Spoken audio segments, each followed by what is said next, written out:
Michael Brosgart, what's going on, man? What is up, Kevin? So nice to be here, and happy afternoon to you. Yeah, Where is it, afternoon or morning? I'm not we're quite we're sure. Where is it we're for you? evening here in Texas. I know Evening that you're already. in Okay, you're California time, right? So we got I'm 2 hours. California time. Yeah, I was wrong on both fronts. We're still in the afternoon over here. Beautiful day, as you can see behind me. Finally got some sun after all the rain out here. No, I hear you. We were supposed to get rain today. My dad and I were able to squeeze in a round of golf, which Oh, was nice. nice. But what part of California are you located? Yeah, so I'm actually in Northern California in the Bay Area. Live in Berkeley, California with my family. Was actually born and raised here, but was gone for 20 plus years and have since returned about 5 years ago. Oh yeah. So where did you return from? What made you leave the Yeah, beautiful yeah. Well, I sunshine actually did. state of California? So yeah, California is great. I actually did the opposite of what a lot of people are doing these days. So I actually moved back to California from Miami. And if you've been following all the news, there's been a huge, or purported exodus of people from California to Miami for a I've variety. heard. I live in Texas. I've heard of Yeah, the exodus of right. So you guys, California. you Yeah, guys have been getting it I've too, seen right? So it. there's a couple benefits, of course, of sunny Florida. There's a little bit more sun than Northern California. There's this thing called state income tax, which they don't have. California does have, and a lot of other great things like beautiful beaches, some wacky politics, but that's everywhere these days. Sure. You learn who and what to avoid. What's the cocktail topic and what's not the cocktail topic. No, I moved back about 5 years ago. I have a huge family in California, so I had some young kids. I decided, hey, I want to raise them, around my family, and move back to California, which actually kind of coincided with, I guess, my formal kind of foray into cannabis. Nice. Yeah, and I'm looking forward to getting into all that journey, of like, your start and what led you to your current position as, chief operating officer at AVD. But before we get into that, and this will probably allude to it, is man, the cartridge vape situation in the cannabis space it's a tough space. It really is for the consumer, is what I'm saying, right? Because it's a hit or miss. You Yeah, buy a cartridge, it pulls well, it doesn't. The battery life is good, it's not, the temperature. I mean, and then not to mention the product that you're purchasing that goes with it. So, um, talk to me about your path into this space and how you're really addressing the issue of, you know, elevating the vaporizer within cannabis. totally. So I'm glad you brought that up because you kind of just brought up the villain of our story, right? Which is the unreliable, cloggy cartridge that consumers hated, right? So Right. get back to that in a second. I'll try to address the second part of your question first, Sure. which is kind of my path and if I understood that correctly and how I got to cannabis. So I was born and raised in California in the Bay Area. So I felt like for my entire life I've really been surrounded by cannabis. I really feel like Northern California, and I'll demarcate it, Bay Area up to the Emerald Triangle, to me is really kind of like, I would say, the birthplace of the modern cannabis movement. Right now, I won't say it's like we originated cannabis. Right, cannabis has been around forever in many different forms, but I really feel like the industry in the United States, and where a lot of kind of trends and strains and in the culture of cannabis, I feel like a lot of that originated in Northern California. So The I Emerald felt, Triangle, right? I mean, yeah, that's and the Emerald Triangle yeah. and the Bay Area and everything kind of in between that, and Mendocino, and all of these historical places that have so much cachet now in cannabis, right? And growing up in the Bay Area, I was just surrounded by it. A lot of for whatever reason, me and my group of friends, we were all like kind of like the youngest of our, sibling dynamics. So we all had like a lot of older siblings. So we were introduced to cannabis at a very young age. Now that I have kids, I would say at way too young of an age. I won't disclose the age I first smoked cannabis, but it was far too early probably. But I was around it, right? I had friends that were growers. It was just kind of omnipresent where we're from. It was part of our culture, part of the culture, part of the DNA. Yeah. Part of our DNA. But when I was growing up, and that was back in the time when cannabis was still persecuted and very risky, and you could spend your life in jail. So, me personally, as I was kind of getting into the professional world and figuring out what I wanted to do with my life, I never thought cannabis was an option. So I chose a different path, right? I've always been, had a huge affinity for Latin America, and Spanish as a language. I think that probably developed. I played a lot of soccer growing up in California. Had a lot of friends who were Mexican who played soccer, and I was just kind of in that circle, right? So like, I love the culture, I love the food, and from as I got older, I really kind of wanted to get to know how to speak Spanish more and really understand that culture. So when I was in high school, I lived in Ecuador for 2 months. One summer, I lived in Argentina for my entire junior year of high school. And then when I graduated, I took a year off between high school and university. And I went back. I lived in Costa Rica for a year. I was doing a lot of volunteer work. I was teaching English to people who were going to eventually come to the U.S. to work. Did you see cannabis as like a culture within? I mean, within those experiences, I mean, did you see differences within the cannabis culture? I mean, Totally, Argentina, Puerto Rico. I mean, you're talking about all these. One thing, I can find cannabis anywhere, right? So you put me, put me in Antarctica, I'll find. Same with me. Yeah, same with me.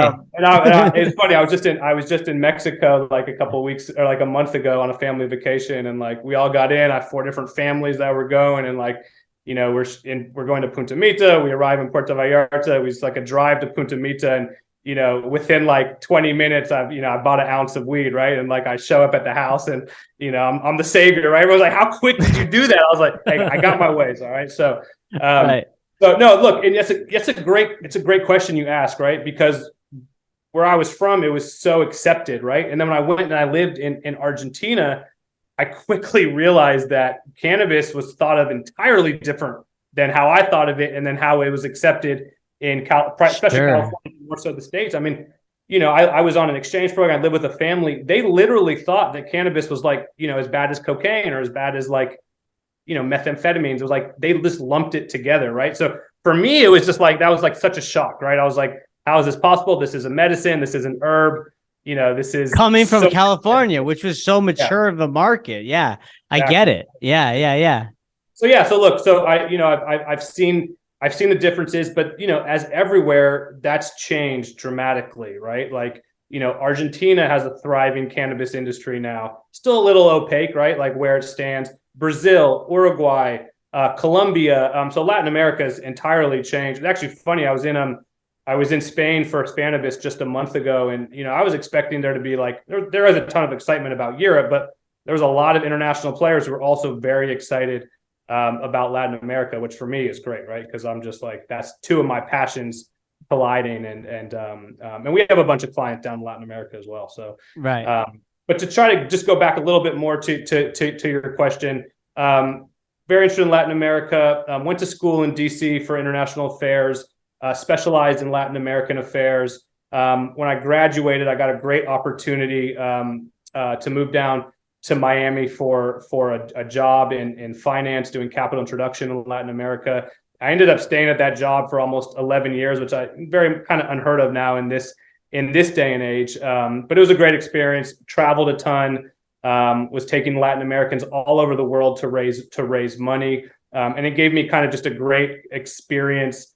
Kind of understanding how the flow of money worked, and I'm starting to kind of being able to leverage that and see how that's all working in cannabis. From there, did that for 11 years. Then one of my really good friends who's actually in cannabis now, shout out Sosh, introduced me to a company he was working for that he was one of the co-founders of, and it was luxury beauty products. And that was an incredible experience. I was there for about 4 years and really learned the CPG side of things. Before I was kind of B2B, capital raising, finance, went to work for this luxury beauty company and really started learning about how CPG worked. And there's a ton of similarities between what we were doing of selling into salons, mostly hair products, selling to salons, educating the stylists, similar to what I'm seeing that cannabis companies have to do now with bud tenders, right?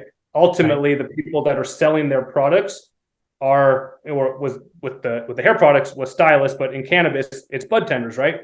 They're the ultimate evangelists. They're who kind of educating the end user on things. So that's kind of my story. Ended up doing that. We sold one of our largest companies for the luxury beauty product company, and I decided, hey, I'm going to move my family back to California to be closer to family. When I moved back, I wasn't really going to do anything.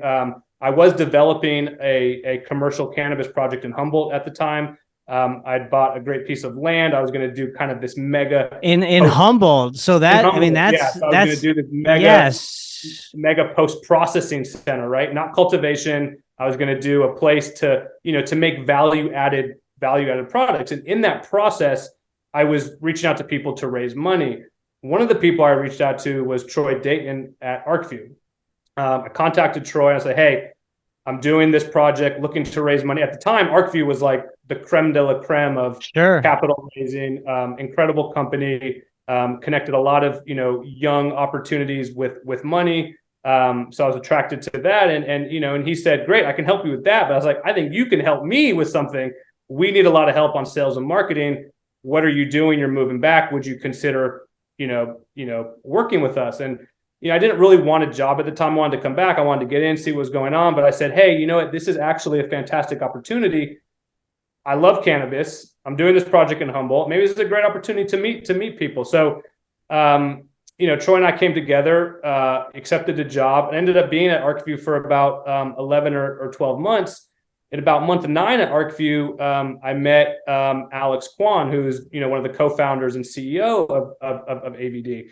And Alex and we hit it off immediately, right? I was like, really liked his vision, his energy, his connections. And at the time, Alex was also running, one of the largest kind of cultivators on the West Coast out of the state of Washington, and it all goes into oil. I'm kind of starting to get into the origin story of AVD. But so I met Alex. He's running this large cannabis cultivation company. Everything goes into oil. And he was a victim of the villain of the story that I'm going to tell you, of bad hardware, right? So that's kind of how everything started. I will stop there. I can get more into the story on AVD, but I'll put a pin there. And that was around kind of late 2018 when I had met Alex, and AVD was starting to be born. Yeah, no, you threw a good kind of journey, right, of kind of where you've been, and there's a lot to dissect with it. I think first is your correlation of what you talked about from your prior experience with CPG, right?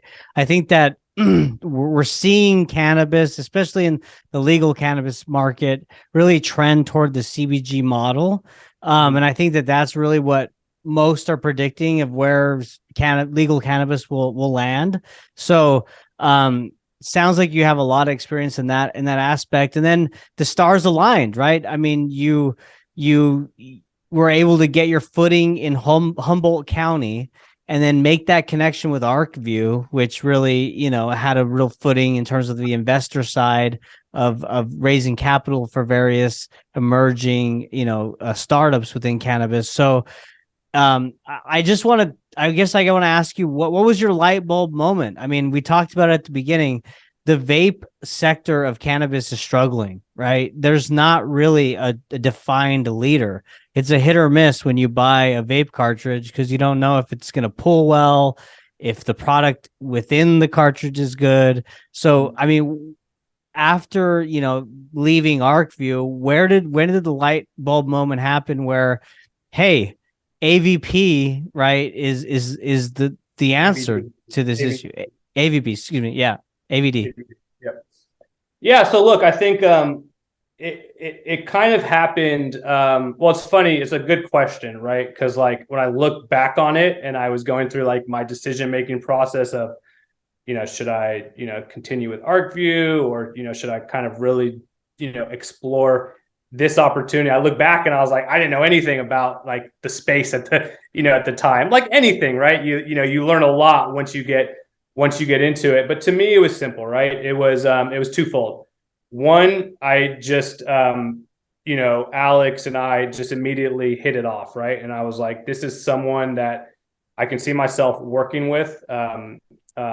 He's highly respected in the space, has a ton of connections, and really just understands the plant and respects the plant, right? And I think that was a big deal for me because, a lot of people, new entrants into this space, are more commercially motivated, and that really couldn't be further from the fact with Alex and AVD. Now, don't get me wrong, right? We're a for-profit company. We're here to make money. We're here to run a really sustainable business with a lot of rigor and provide for, the people that work with us and our clients and everything. But ultimately, Alex really expounded on kind of the democratization of the cannabis plant, right? And freeing it up, unchaining it from, its current, paradigm, and really kind of, getting access to everybody and breaking down those barriers. And I think, vape is a really good vehicle for that. It definitely, has some bad press, mostly due to kind of, I think, the e-cig space, which, we can touch on in a little while. But, vape is one of the vape and edibles are two of the fastest growing segments, and a very easy entrant product for people getting into cannabis, right? Like buying an eighth and breaking it down and rolling a blunt or a joint. It's like, it's a process. It's a process. Like, I love it. You got to roll it. You got, but if you're a connoisseur, you're attuned to it, right? But if you're a new entrant and you have to roll a joint, or you even have to light a joint in an area where it's going to burn and it's going to smell, and you're going to smell afterward. That's a thing, right? It's a process. So I totally understand what you're saying. And I think it scares a lot of people away. It's why I think concentrates, dabs, are still such a small percentage of the market, because the process of doing it is scary, even for the person that's been smoking their whole life. Like, like, that's just the thing. So like, to me, like, vape is very easy.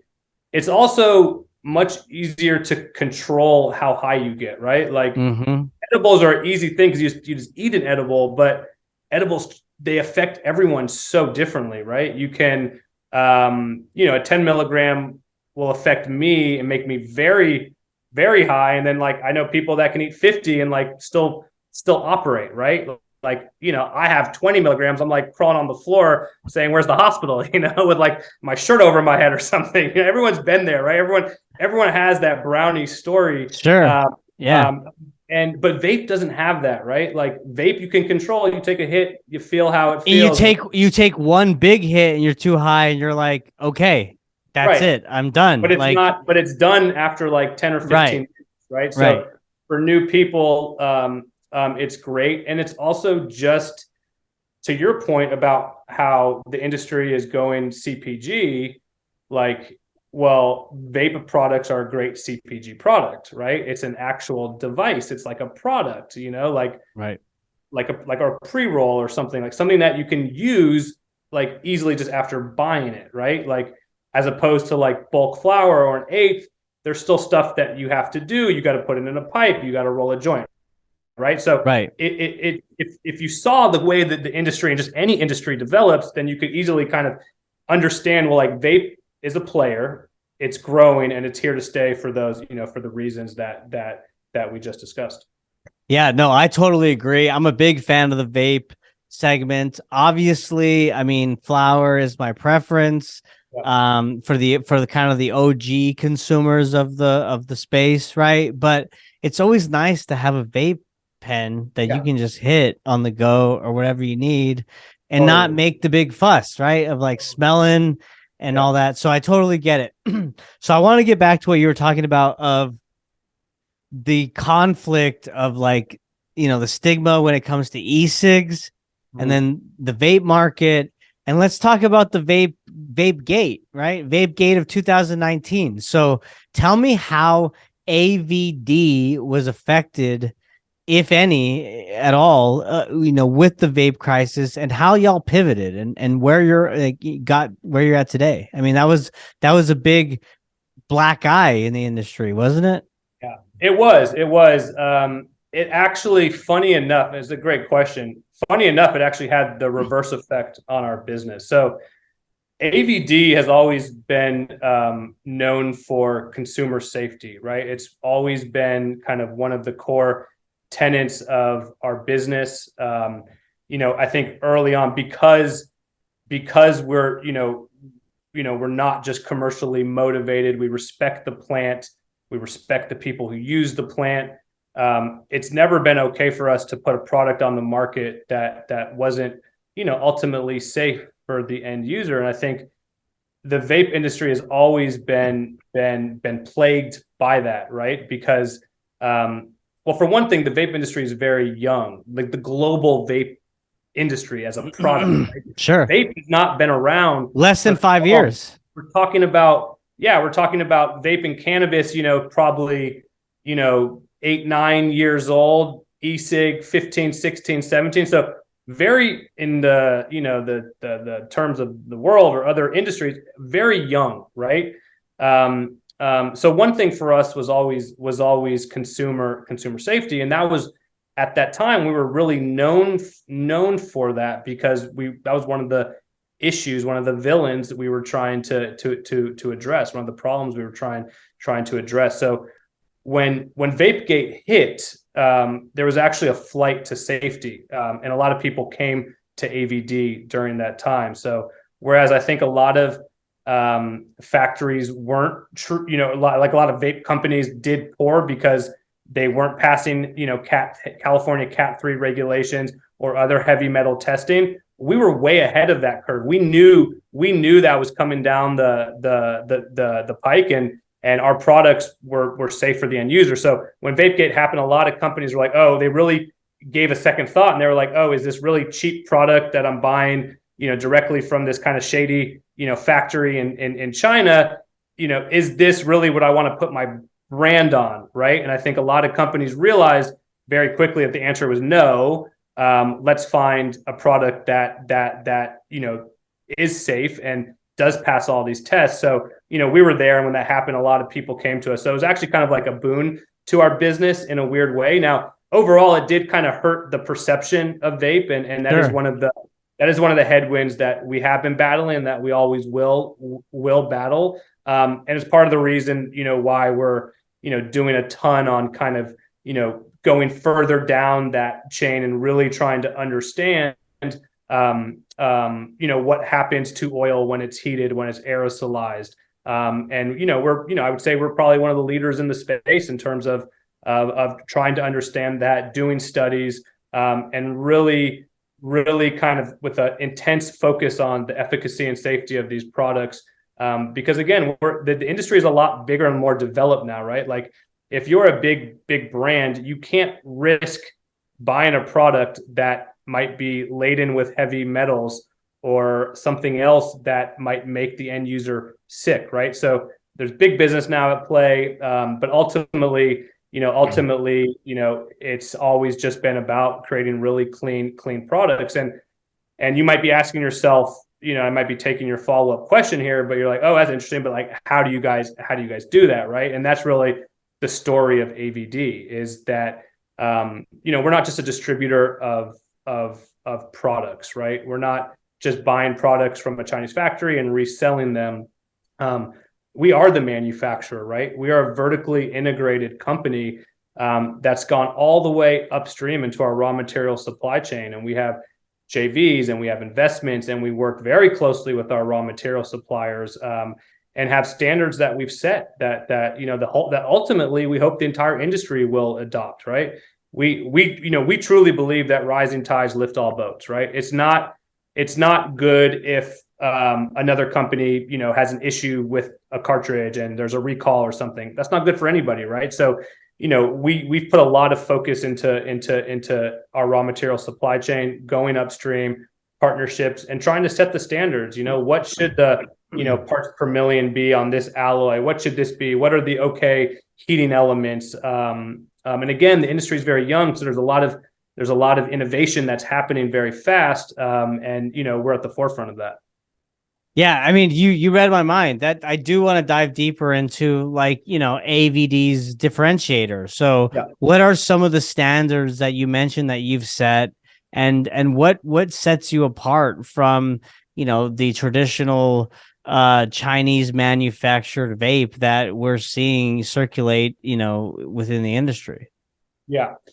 Another great question. I think one of the main things that sets us apart is our origin story, is that we truly understand cannabis, and we understand the plant. And most of the products in the space, and most of the companies that we compete with, and that are selling products in the cannabis vape space, those things originated from kind of older e-cig technology, right? And I think it's one of the reasons why a lot of those products just don't perform that well. The difference between e-juice and cannabis oil couldn't be any different, right? Like the viscosity, the type of compounds that are in there. One is very thick, one is like water. These products are very different, right? So because we have so much access to so many different types of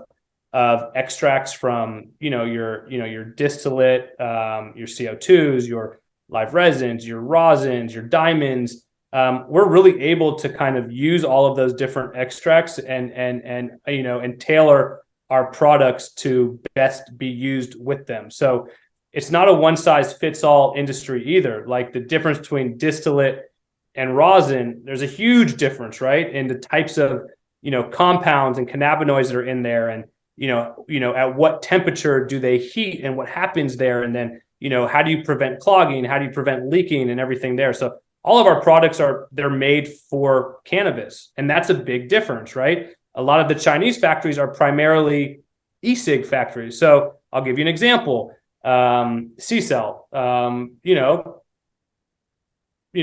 issue with C-Cell. They make good products. We compete with them a lot. But they're 85 to 90% of their business is e-cigs, right? And that's just not a space that we really get behind. It's not something that we are gonna say is AVD. We are from cannabis and for cannabis, and everything we do from our factory is for the cannabis industry. And we just have there's just different standards, and the products are very different, and we adhere to that, right?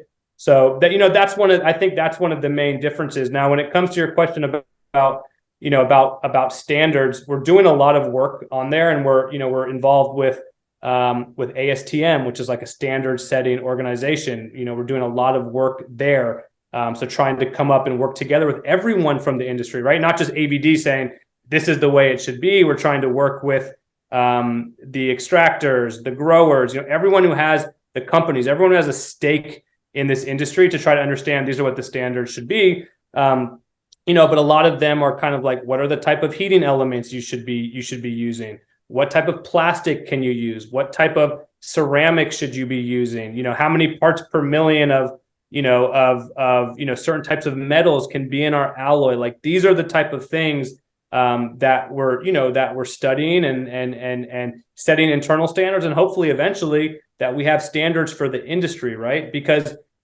if you look at the way the industry is evolving, right, there's going to be more regulations, right? And the worst thing that can happen is that if we as an industry don't have a seat at the table when those regulations are being made, because then you're just going to get wonky regulations that politicians think they know, right? Because they're reacting to trends in the e-cigarette space, and making policy and law based off of that then affects the cannabis space. And a great example of that is the PACT Act, right? Like this was a kind of a policy to combat child use of e-cigs, which I 100% agree with. We should be doing a lot to being combat that. But unfortunately, the way the policy was written, it was so broad that it got extended to the cannabis vape space, and there's a lot of implications from that.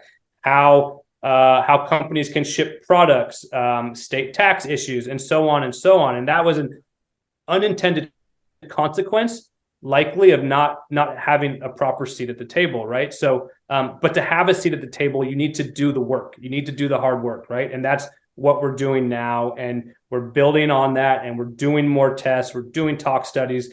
We have incredible partnerships with, a lot of the companies that really know material science and can help us with testing, right? And we know what we're great at, we know what we're not great at, and that's why we bring in people from outside who can help with some of those. And we're really excited about it at the end of the day, because we all want a thriving industry. And again, back to my earlier point, you can't have a thriving industry with bad actors who aren't following standards. So we're hoping that we can play a leading role in that, and make sure that ultimately the end users are safe and have a safe product.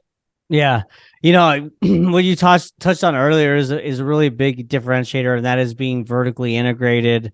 I mean, being a company that's set up with sales distribution right here in North America, but I also understand that you've relocated management and a team of American designers, engineers, and quality control experts from China to operate. So, yeah. I mean, talk to me a little about that due diligence process and, what you're really focused on with that. Yeah, and look, and that's a lot of like the secret sauce, right? Or not the secret sauce, like, part of the specialty of what makes AVD so special, right? Is that again, we're not just a distributor saying, hey, give me carts or give me disposables. We are on the ground, right? Working with our raw material suppliers, doing QC QA at their facilities, doing QC QA once the raw materials are brought in, doing QC QA post manufacturing of the products, and every other step in the chain. And that was really one of the main issues that we wanted to address as a company, Kevin, was, and you said, I think the first second we talked was like the reliability of products, right? Like, you're just a normal everyday user, and when the first things you told me was like, yeah, the products, they clog. It's hard. It's hard to find a great pen, man. It's hard. It's hard to find a great vape. Yeah.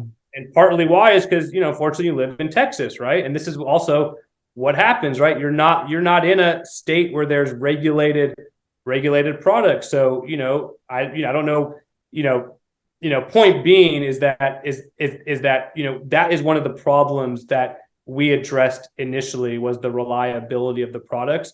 And we're able to do that because we own our own factory, boots on the ground, and we're really part of that process, right? And things are a little different, right? There's small cultural differences as well that help that. And it's all about setting the standards, and how you do anything is how you do everything. And that is that's a saying that we use pretty often. I know it's kind of business jargon, but we use it in our company a lot, right? Because even the littlest things, you got to do well, and you got to do right.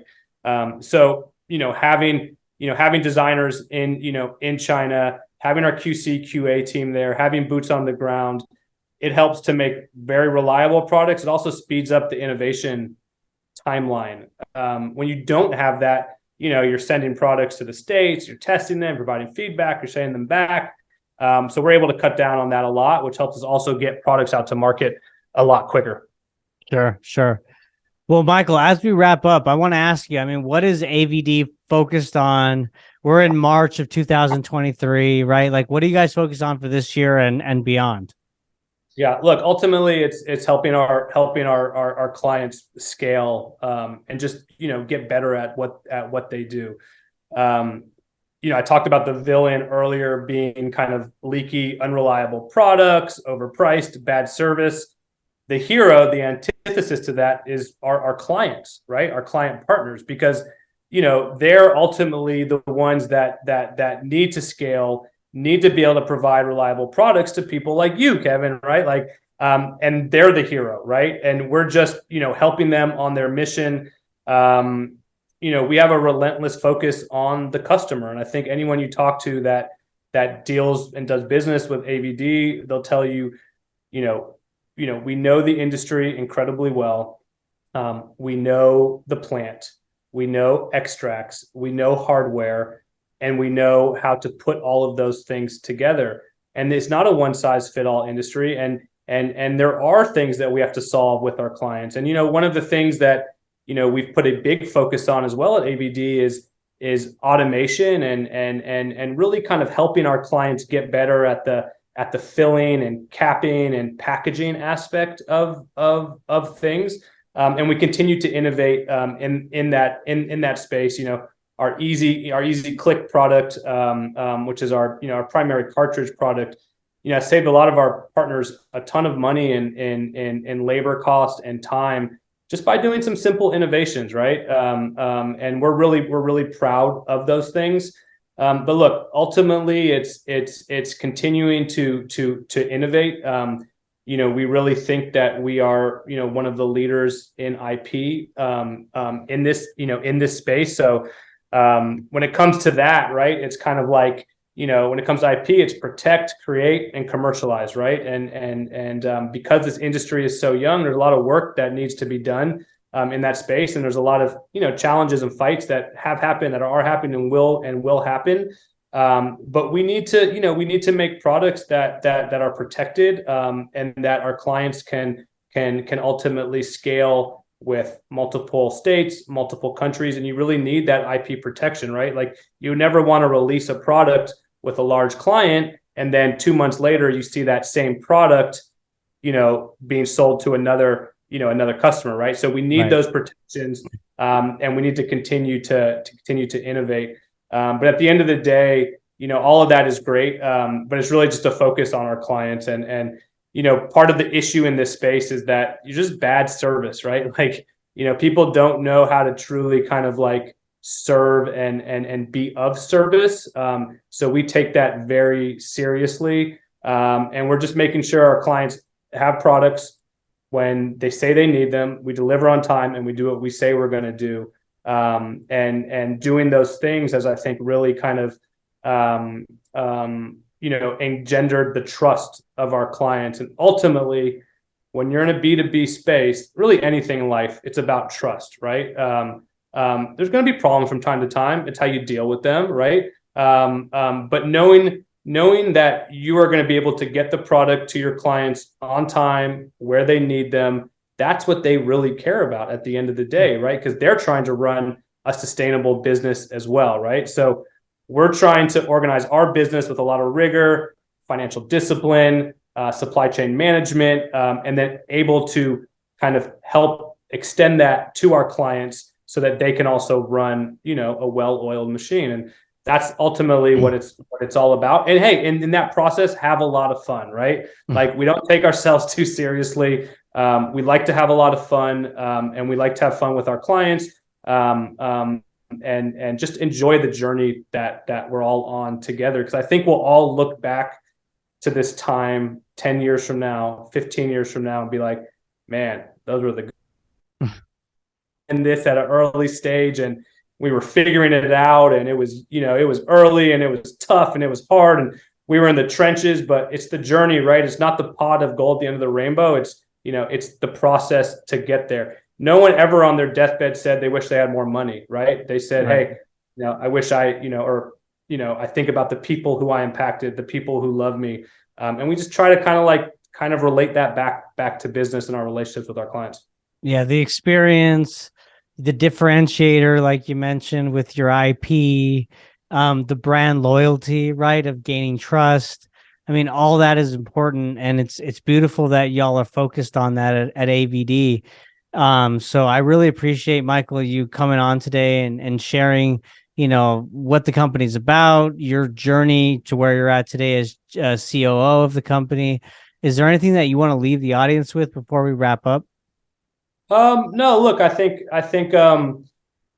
first and foremost, thank you to the AVD story. Look, ultimately, cannabis is a beautiful thing. It brings people together. It's brought us together. I'm excited that now we have a relationship, and we're all just happy to be here. We're here for the ride. Yeah, we're here to help, right? So if anyone's having issues or wants to talk innovation or IP or supply chain, reach out to us. We have a great team. I think we have the best team in the space, hands down, when it comes to operations, product, sales, anything we can help you with, let us know. And we look forward to talking to you. Awesome. Michael, I really appreciate your time. Really, thank you so much for coming on today. Where can people find y'all's website and social media channels if they want to learn more? Absolutely. Website www.avd710.com. Instagram handle AVD710. And those are the two primary places you can find us. Perfect. I will definitely be sure to drop those links in the description blocks for YouTube. And Michael, really appreciate it, man. Thanks again. And let's do it again real soon. Likewise, man. Keep it up. You're doing a great job exposing the world to cannabinoids and cannabis. And keep it up, man. Appreciate all the hard work that you do. Awesome. I appreciate that. And yeah, thank you all for listening. Until next time. Bye.